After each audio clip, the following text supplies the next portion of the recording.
13 November 2026 ലോകം അവസാനിക്കാൻ പോവുകയാണ്. ഇന്ന് ഇങ്ങനെ ഒരു വാദം കേട്ടാൽ നിങ്ങൾ ചിരിച്ചു തള്ളും. കാരണം നിങ്ങളുടെ ജീവിതത്തിൽ തന്നെ പലപ്പോഴായിട്ട് ആൾക്കാര് ലോകം അവസാനിക്കുന്നതിനെ കുറിച്ച് പ്രവചിച്ചിട്ടുണ്ട്. ആ പ്രവചനങ്ങളെല്ലാം തെറ്റിയിട്ടുമുണ്ട്. ക്രിസ്തീയ വിശ്വാസത്തില് എങ്ങനെയാണ് ലോകാവസാനം ഇത്ര പ്രാധാന്യമുള്ളതായത്? പോട്ടെ, യഹൂദ മതത്തിൽ എങ്ങനെയാണ് ലോകാവസാനത്തിന് ഇത്രയും പ്രാധാന്യം വന്നത്? ഇക്കാര്യങ്ങളാണ് നമ്മൾ ഈ വീഡിയോയിൽ പരിശോധിക്കുന്നത്. അത് മാത്രമല്ല, നമുക്കറിയാം ജൂതര് തുടർച്ചയായിട്ട് ബാബിലോണിന്റെയും പേർഷ്യയുടെയും ഗ്രീക്കുകാരുടെയും റോമക്കാരുടെയും ഒക്കെ അധീനതയിലായിരുന്നു. അത് യഥാർത്ഥത്തില് ദൈവം കൊടുത്ത ശിക്ഷ തന്നെയാണോ? ഇതിനെക്കുറിച്ചൊക്കെ പ്രവചിച്ച ദാനിയേൽ പ്രവാചകന് ചില സ്ഥലങ്ങളിൽ തെറ്റ് പറ്റുന്നുണ്ട്. അതിനെക്കുറിച്ചൊക്കെ നരകത്തെ പേടിച്ച് എന്ന ഈ സീരീസിലെ രണ്ടാമത്തെ വീഡിയോയിൽ നമ്മൾ പരിശോധിക്കുവാണ്. നമുക്ക് തുടങ്ങാം. കഴിഞ്ഞ എപ്പിസോഡില് നമ്മൾ ഷിയോൾ കണ്ടു.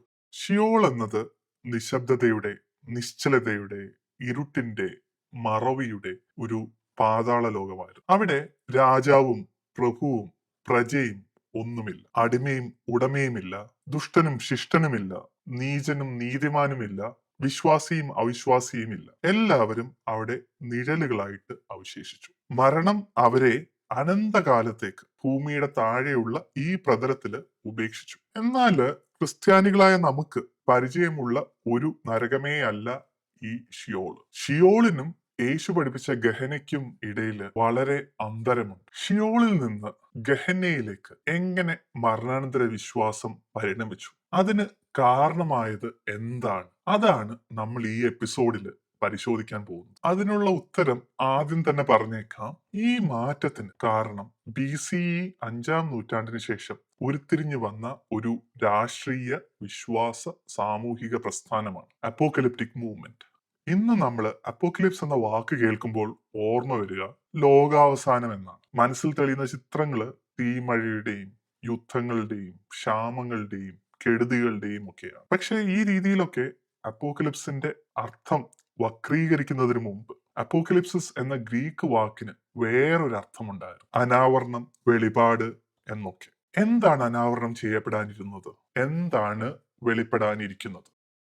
അധ്യായം 1, ഒരു അനാവരണത്തിന്റെ കഥ. കേരള ക്രിസ്തീയ സമൂഹങ്ങൾക്ക് വളരെ പരിചയമായിട്ടുള്ള വിശ്വാസമാണ് യഹോവ സാക്ഷികൾ. 1914 വിജാതീയരുടെ സമയം ദൈവം അവസാനിപ്പിക്കുമെന്നും ദൈവരാജ്യം ഭൂമിയിൽ വരുമെന്നും യഹോവ സാക്ഷികൾ വിശ്വസിച്ചിരുന്നു, പഠിപ്പിച്ചിരുന്നു, പ്രതീക്ഷിച്ചിരുന്നു. അവർ പ്രതീക്ഷിച്ച പോലെ 1914 ഒന്നാം ലോക മഹായുദ്ധം തുടങ്ങി. 4 വർഷത്തോളം ലോകരാജ്യങ്ങൾ പരസ്പരം ഏറ്റുമുട്ടി. എന്നാൽ 1918 ഒന്നാം ലോക മഹായുദ്ധം അവസാനിക്കുമ്പോൾ വിജാതീയരുടെ രാജ്യങ്ങള്, വിജാതീയരുടെ ഗവൺമെന്റുകൾ അതേപടി നിലനിന്നു. പക്ഷെ ദൈവരാജ്യം ഒട്ടു വന്നതുമില്ല. ഇത് യഹോവ സാക്ഷികൾക്കിടയിൽ വളരെ ആകുലതയുണ്ടാക്കി. അവർക്ക് അവരുടെ പ്രവചനങ്ങള് സ്വയം വ്യാഖ്യാനിക്കേണ്ടി വന്നു. ഇന്ന് അവര് 1914 വ്യാഖ്യാനിക്കുന്നത് ക്രിസ്തുവിന്റെ സ്വർഗീയ ഭരണത്തിന്റെ ആരംഭമായിട്ടാണ്. ഇവിടെ ഈ ഭൂമിയിൽ ലോകക്രമത്തിന് ഒരു മാറ്റം ഉണ്ടായില്ലെങ്കിൽ പോലും യഹോവ സാക്ഷി വിശ്വാസികളെ സംബന്ധിച്ചിടത്തോളം അവർക്ക് മാത്രം അനാവരണം ചെയ്യപ്പെട്ട, വെളിപ്പെട്ട സംഭവമാണ് ക്രിസ്തുവിന്റെ സ്വർഗീയ ഭരണം. ഇപ്രകാരം ലോക ജീവിതം ഒരു നാടകമാണെങ്കിൽ അണിയറയിൽ നടക്കുന്ന സംഭവങ്ങൾ ചില വിശ്വാസങ്ങൾക്ക് മാത്രം വെളിപ്പെടും. ഇത് തന്നെയാണ് അപ്പോക്കലിപ്സ് വിശ്വാസങ്ങൾ. അപ്പോക്കലിപ്സ് വിശ്വാസങ്ങൾ പറയുന്നത് നിങ്ങൾ ഭൂമിയിൽ കാണുന്നത് ചിലപ്പോ യുദ്ധമാകാം, ക്ഷാമമാകാം, കെടുതികളാകാം, എന്തിന് നക്ഷത്രങ്ങൾ ഭൂമിയിൽ വീഴുന്നതാകാം. പക്ഷെ അണിയറയില് ദൈവം ഒരു പദ്ധതി ഒരുക്കുന്നുണ്ട്. അത് പതുക്കെ നടപ്പിലാവുകയാണ്. എന്നിട്ട് ദൈവം ചരിത്രത്തിന്റെ അവസാനത്തില് ദൈവം ഇടപെടും. ദൈവത്തിന്റെ പദ്ധതി മനുഷ്യർക്ക് മുമ്പിൽ അനാവരണം ചെയ്യപ്പെടും, മനുഷ്യർക്ക് മുമ്പിൽ വെളിപ്പെടും. ദൈവത്തിന്റെ ആ പദ്ധതി നിങ്ങൾക്ക് ഇന്ന് മനസ്സിലാക്കണമെന്നുണ്ടെങ്കിൽ ഈ പുസ്തകം വായിക്കൂ, അല്ലെങ്കിൽ ഈ പ്രവാചകനെ കേൾക്കൂ, അല്ലെങ്കിൽ ഈ പ്രവചനം കേൾക്കൂ. ഇങ്ങനെയാണ് അപ്പോക്കലിപ്റ്റിക് വിശ്വാസങ്ങളുടെ ഒരു രൂപഘടന. പക്ഷേ എന്തുകൊണ്ടാണ് ബാബിലോൺ പ്രവാസത്തിന് ശേഷം യഹൂദരുടെ ഇടയിൽ ഈ അപ്പോക്കലിപ്റ്റിക് വിശ്വാസങ്ങൾ സജീവമാവുന്നത്? അതിനു മുമ്പ് നമ്മൾ ആദ്യം മനസ്സിലാക്കേണ്ടത് എന്തുകൊണ്ടാണ് ഇസ്രായേൽ തുടർച്ചയായിട്ട് അടിമത്തത്തിലും പ്രവാസത്തിലും അധിനിവേശത്തിലും ഒക്കെ കഴിയേണ്ടി വന്നത്? ഇത് നമുക്ക് ചരിത്രപരമായിട്ട് മനസ്സിലാക്കാം, ഭൂമിശാസ്ത്രപരമായിട്ട് മനസ്സിലാക്കാം. അതിനായിട്ട് നമുക്ക് ഒരു ഭൂപടം പരിശോധിക്കാം.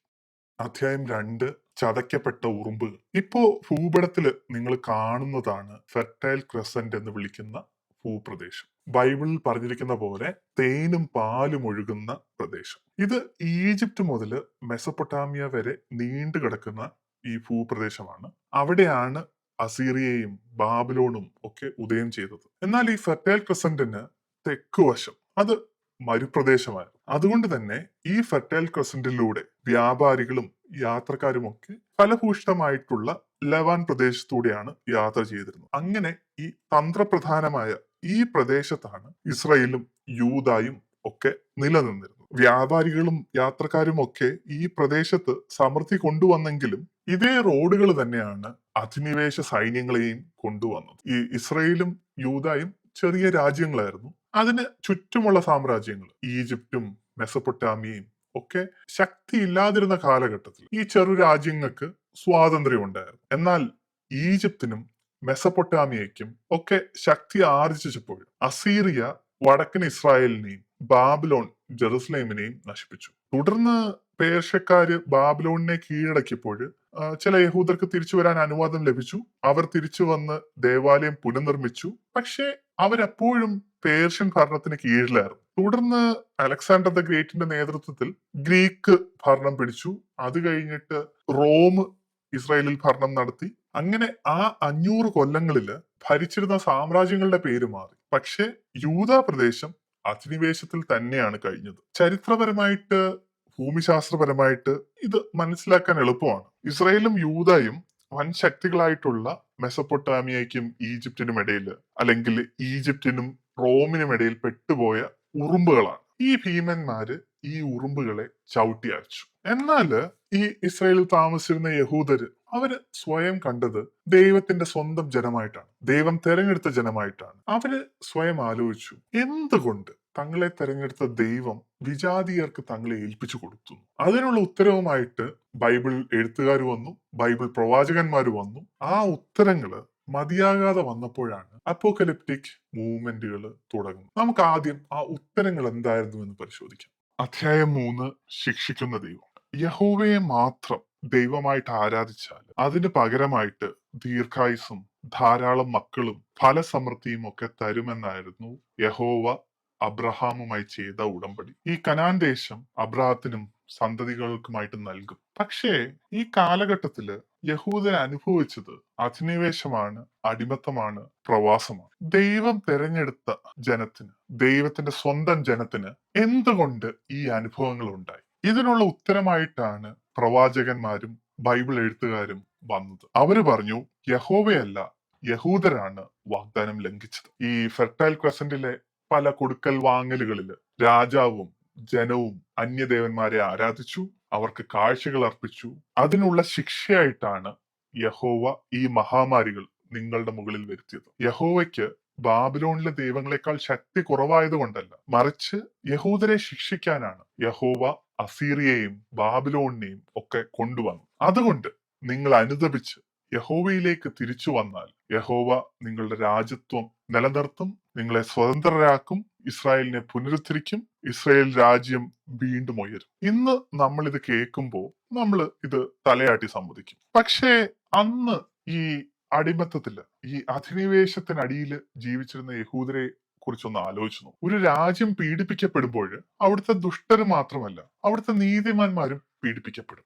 വിശ്വാസികള് പലരും വിശ്വാസത്തിന്റെ പേരിൽ തന്നെ പീഡിപ്പിക്കപ്പെടുന്നുണ്ട്, ചിലർ കൊല്ലപ്പെടുന്നുണ്ട്. എന്നാൽ വിജാതീയനായ പീഡകനും യഹൂദ മതവിശ്വാസം ത്യജിച്ച് അധിനിവേശ വിശ്വാസങ്ങളെ ആശ്ലേഷിച്ചവരും ധനികരാകുന്നു, ദീർഘായുസ് ലഭിക്കുന്നു, അവർക്ക് ധാരാളം മക്കളുണ്ടാവുന്നു. നമുക്കൊരു ഉദാഹരണം നോക്കാം. BC 2-ാം നൂറ്റാണ്ടില് ഈ സ്ഥലം ഭരിച്ചിരുന്നത് സെല്യൂസിഡ് വംശമായിരുന്നു.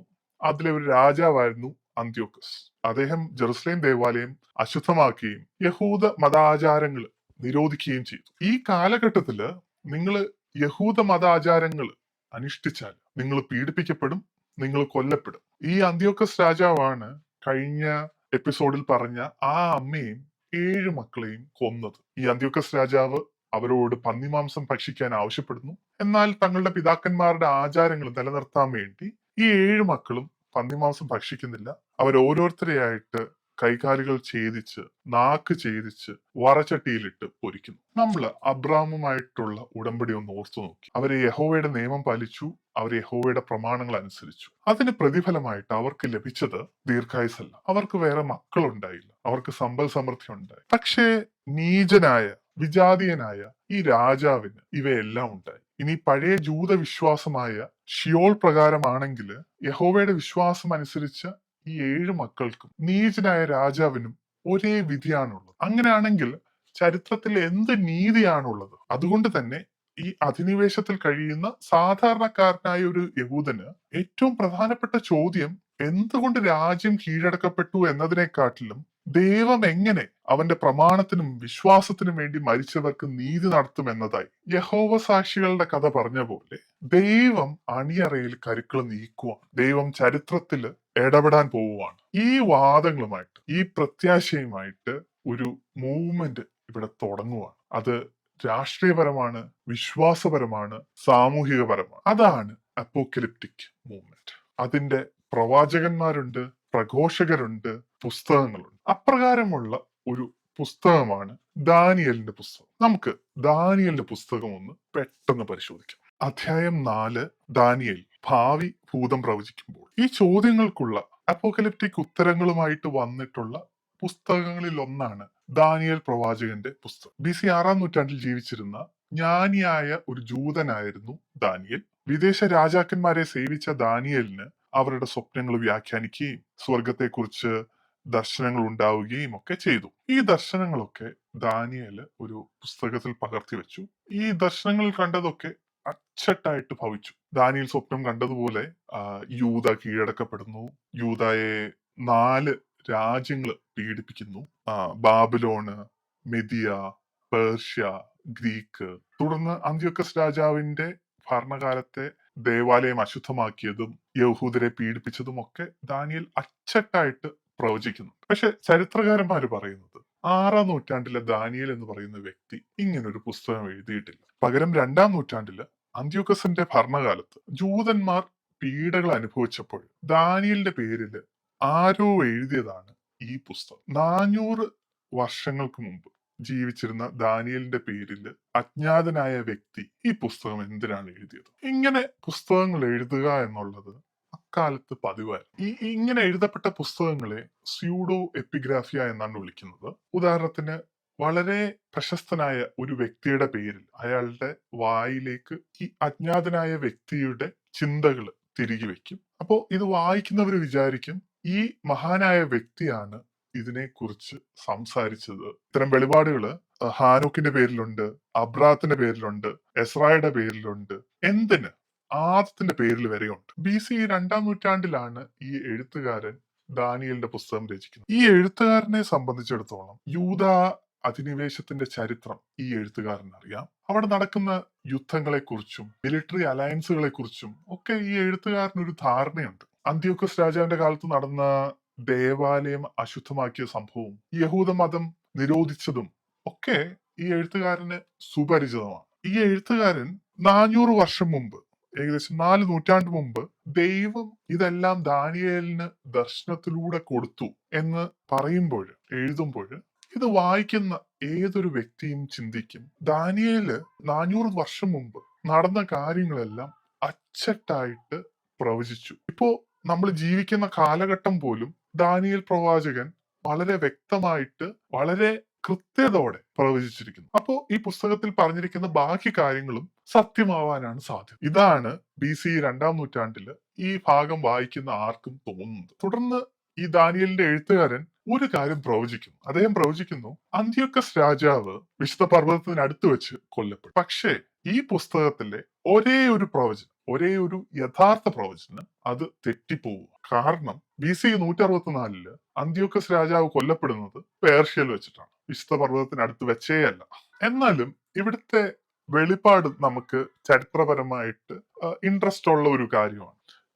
കാരണം ഇവിടെ വെളിപ്പെടുത്തുന്നത് ഭൂമിയിലെ നീതിമാന്മാരെ മഹാമൃഗങ്ങളായിട്ടുള്ള ബാബിലോണ്, മിദിയ, പേർഷ്യ, ഗ്രീക്ക് എന്നിവ തോൽപ്പിച്ചാലും സ്വർഗം നീതിമാന്മാർക്ക് വേണ്ടി നീതി നടത്തി തരും. ഭൂമിയിലെ നീതിമാന്മാരെ വിധിച്ച അന്ത്യോക്കസിനെ സ്വർഗത്തില് ദൈവം വിധിക്കും. ദൈവത്തിന്റെ ഈ പദ്ധതിയാണ് ദാനിയേലിന്റെ ഈ പുസ്തകത്തിലൂടെ അനാവരണം ചെയ്യപ്പെടുന്നത്, വെളിപ്പെടുന്നു.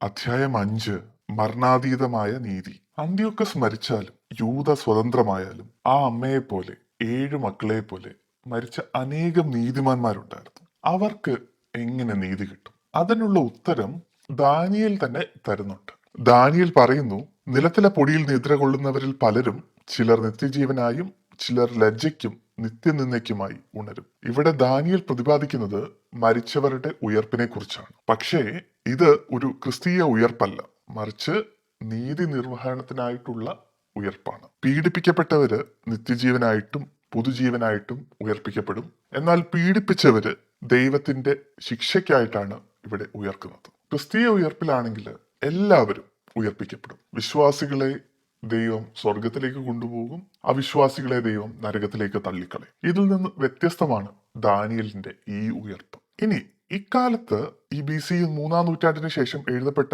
അപ്പോക്കലിപ്റ്റിക് പുസ്തകങ്ങൾ ഒന്ന് പരിശോധിക്കേണ്ടത് ആവശ്യമാണ്. അപ്പോൾ ദാനിയേൽ പോലത്തെ കുറച്ച് അപ്പോക്കലിപ്റ്റിക് പുസ്തകങ്ങൾ നമുക്ക് പരിശോധിക്കാം. ഈ BC നൂറ്റാണ്ടിന് ശേഷം എഴുതപ്പെട്ട എല്ലാ അപ്പോക്കലിപ്റ്റിക് പുസ്തകങ്ങളും സ്യൂഡോ എപ്പിഗ്രാഫിയാണ്. അതായത് മഹാന്മാരുടെ പേരിൽ അജ്ഞാതരായ എഴുത്തുകാരെഴുതിയ പുസ്തകങ്ങൾ. ഇന്ന് മെയിൻ സ്ട്രീം വിശ്വാസങ്ങളൊന്നും തന്നെ ഈ പുസ്തകങ്ങളെ വിശ്വാസത്തിന്റെ ആധാരമായിട്ട് കരുതുന്നില്ല. ഈ പുസ്തകങ്ങളിൽ നമ്മൾ കാണുന്ന പൊതുവായ തീം ദുഷ്ടരുടെ നാശമാണ്. ഇതുകൂടാതെ പലപ്പോഴും ദുഷ്ടരോടുകൂടെ തന്നെ ഈ ലോകത്തെ വിധിക്കും, അമാനുഷിക ശക്തികളെ വിധിക്കും. അതോടുകൂടെ ഈ ദുഷ്ടശക്തികളെയും ലോകത്തെയും ദൈവം നശിപ്പിക്കുകയും ചെയ്യും. ഇതിന്റെ കൂടെ ഈ പ്രവചനങ്ങൾ സത്യമാണ് എന്ന് ഇത് വായിക്കുന്നവരെ ബോധ്യപ്പെടുത്താൻ വേണ്ടി ഇതിന്റെ രചയിതാക്കള് ചില അടയാളങ്ങൾ മുൻകൂട്ടി പറയും. ഇത് മുൻകൂട്ടിയല്ല, പിൻകൂട്ടിയാണ് പറയുന്നത്. പഴയ യുദ്ധങ്ങളെ കുറിച്ചും പഴയ അധിനിവേശ ശക്തികളുടെ ഉയർച്ചയും താഴ്ചയും ഒക്കെ ആ സംഭവങ്ങൾ നടന്ന ശേഷം മുൻകൂട്ടി എന്ന ഭാവേനെ ഇവര് പ്രവചിക്കും. ഇത്തരം പുസ്തകങ്ങളിൽ ഇഷ്ടംപോലെ പ്രതീകാത്മകമായ സംഭവങ്ങളും നമുക്ക് കാണാൻ കഴിയും. ഉദാഹരണത്തിന് നമ്മൾ തീമഴ കാണാറുണ്ട്.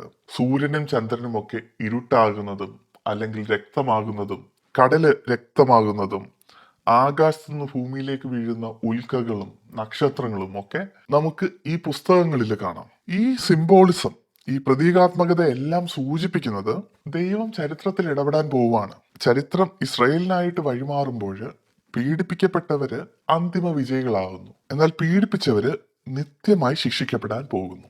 ഈ പുസ്തകങ്ങളിലെ ഒരു പ്രധാനപ്പെട്ട തീം മാറി വരുന്ന മരണാന്തര ലോകമാണ്. ഉദാഹരണത്തിന് ദൈവത്തിന്റെ കൂടെ നടന്ന ഹാനോക്ക് എഴുതിയെന്ന് വിശ്വസിക്കപ്പെട്ടിരുന്ന ബുക്ക് ഓഫ് ഈനോക്കില് ഹാനോക്കിനെ ഒരു താഴ്വരയിൽ എത്തിക്കുന്നു.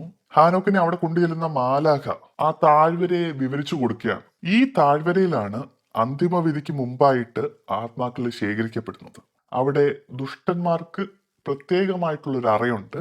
അതില് ഇരുട്ടും ഞെരുക്കവും അശാന്തിയും ഒക്കെ നിറഞ്ഞതാണ്. എന്നാൽ നീതിമാന്മാരുടെ അറയില് വെളിച്ചവും അരുവികളും ഒക്കെ നിറഞ്ഞിരിക്കുന്നു. ഇപ്പോഴും അന്തിമവിധി നടന്നിട്ടില്ല. ഇവര് അന്തിമവിധിക്കായിട്ട് കാത്തിരിക്കുകയാണ്. അതേപോലെ ഈ അപ്പോക്കലിപ്റ്റിക് ഗ്രന്ഥങ്ങളിലെല്ലാം തന്നെ അന്തിമവിധിക്ക് ശേഷം പീഡിപ്പിക്കപ്പെട്ട ജൂതരായ തങ്ങള് ശാന്തിയുടെയും സമാധാനത്തിന്റെയും ഒരു ലോകത്തിൽ പ്രവേശിക്കുമെന്നും പീഡിപ്പിക്കുന്ന വിജാതീയരാകട്ടെ പീഡനത്തിന്റെയും നിത്യമരണത്തിന്റെയും ഒരു ലോകത്തിലെത്തുമെന്നുമായിരുന്നു വിശ്വസിച്ചിരുന്നത്. ഈ അപ്പോക്കലിപ്റ്റിക് വിശ്വാസങ്ങൾ മരണാന്തര ലോകത്തെ മാത്രമല്ല മാറ്റിമറിച്ചത്, മനുഷ്യരുടെ ഇഹലോകത്തെയും മാറ്റിമറിച്ചു. ഈ വിശ്വാസങ്ങൾ എങ്ങനെ ഇഹലോകത്തെ മാറ്റിമറിച്ചു എന്ന് നമുക്ക് അവസാനത്തെ അധ്യായത്തിൽ നോക്കാം. അധ്യായം 6, പരലോകത്തിനായി ഇഹലോകം വെടിയുന്നവർ. ഒരു കാര്യം ഓർപ്പിക്കാനുള്ളത്, അപ്പോക്കലിപ്റ്റിക് വിശ്വാസങ്ങൾ ഷിയോളിനെ ഇല്ലാതാക്കിയില്ല. ഇന്ന് നമ്മുടെ ക്രിസ്തീയ വിശ്വാസങ്ങളെല്ലാം തന്നെ ഒരേ യേശുവിലാണ് വിശ്വസിക്കുന്നത്. ആ യേശുവിന്റെ ഉയർപ്പിലാണ് വിശ്വസിക്കുന്നത്. നമ്മൾ എല്ലാവരും വായിക്കുന്നത്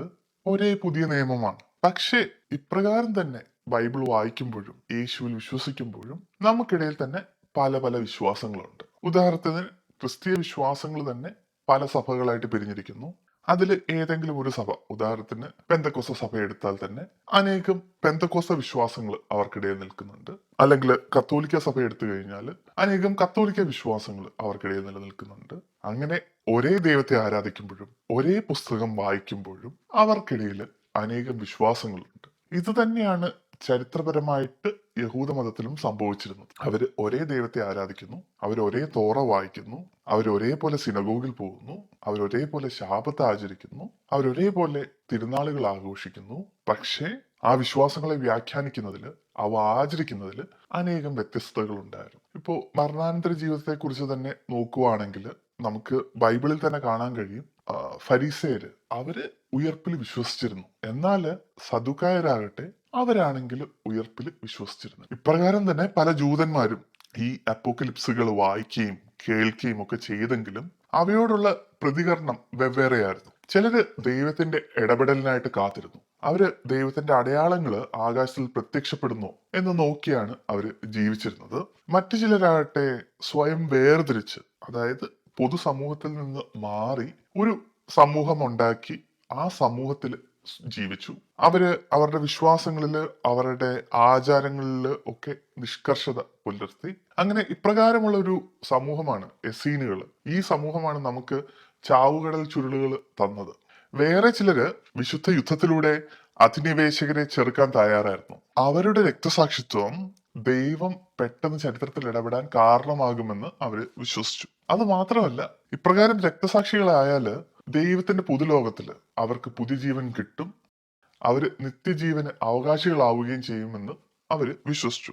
ഇങ്ങനെ ചരിത്രത്തില് ദൈവം ഇടപെടുമെന്നുള്ള വിശ്വാസം ശക്തി പ്രാപിച്ചതോടെ യൂദയ ഭരിച്ചിരുന്ന സാമ്രാജ്യങ്ങൾക്ക് ഈ യഹൂദര് ഒരു വലിയ തലവേദനയായി മാറി. യഹൂദരുടെ തിരുനാളുകളിൽ അല്ലെങ്കിൽ അവർ ഒത്തുകൂടുമ്പോഴൊക്കെ ഉണ്ടാകുന്ന ചെറിയ ചില ഉരസലുകൾ പോലും അത് രക്തരൂക്ഷിതമായ കലാപങ്ങളിലേക്ക് നീങ്ങി. ചിലരാകട്ടെ ദൈവരാജ്യം സ്ഥാപിക്കാനായിട്ട് സ്വയം അവരോധിത മിശിഹാകളായിട്ട് അവതരിച്ചു. അവര് ഇഷ്ടം പോലെ പരാജയപ്പെട്ട സായുധ വിപ്ലവങ്ങളും പരാജയപ്പെട്ട അക്രമങ്ങളും ഒക്കെ നടത്തി.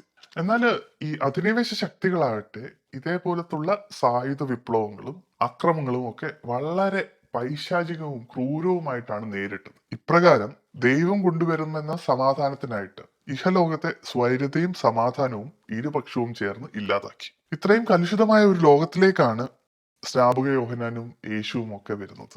അവര് പറഞ്ഞു, മേഘങ്ങളിൽ വരുന്ന മനുഷ്യപുത്രൻ ഈ ലോകക്രമം മാറ്റുമ്പോൾ പീഡിപ്പിക്കുന്നവരെ കാത്തിരുന്നത് ഗഹനയായിരുന്നു. യെശയ്യാ പ്രവാചകൻ തന്റെ പുസ്തകത്തില് ഈ ഗഹനയെ കുറിച്ച് പറയുന്നുണ്ട്. ദൈവത്തെ എതിർത്തവരുടെ കബന്ധങ്ങൾ നിറഞ്ഞ പുഴു ചാകാത്തതും തീ കെടാത്തതുമായിട്ടുള്ള ഒരു താഴ്വരയെ കുറിച്ച്. എന്നാൽ ഈ താഴ്വര എന്ന് പറയുന്നത് ഒരു യഥാർത്ഥ സ്ഥലമാണ്. ജെറുസലേം നഗരത്തിന് പുറത്തുള്ള ഈ താഴ്വരയുടെ പേര് ഹിനോമിന്റെ താഴ്വര, ഗെഹിനോം എന്നായിരുന്നു. അത് പിന്നീട് ജൂതരുടെയും ക്രിസ്ത്യാനിയുടെയും നരകസങ്കല്പമായ ഗഹന്നയായി മാറി, ഇസ്ലാമിലെ നരകസങ്കല്പമായ ജഹന്നമായി മാറി. ഈ താഴ്വര ഒരു കാലത്ത് കബന്ധങ്ങൾ കൊണ്ട് നിറഞ്ഞിരുന്നു. അത് ദൈവനിന്ദകരുടെ കബന്ധങ്ങളല്ലായിരുന്നു, മറിച്ച് ദൈവങ്ങൾക്കായി ബലി കൊടുക്കപ്പെട്ട പിഞ്ചു കുഞ്ഞുങ്ങളുടെ ആയിരുന്നു. മൊളേക്ക് എന്ന് വിളിക്കപ്പെടുന്ന ആ ബലിയുടെ ചരിത്രവും യേശു പഠിപ്പിച്ച ഗഹനയെക്കുറിച്ചും നമുക്ക് അടുത്ത എപ്പിസോഡിൽ കാണാം. അതുവരെ എല്ലാവർക്കും നന്ദി.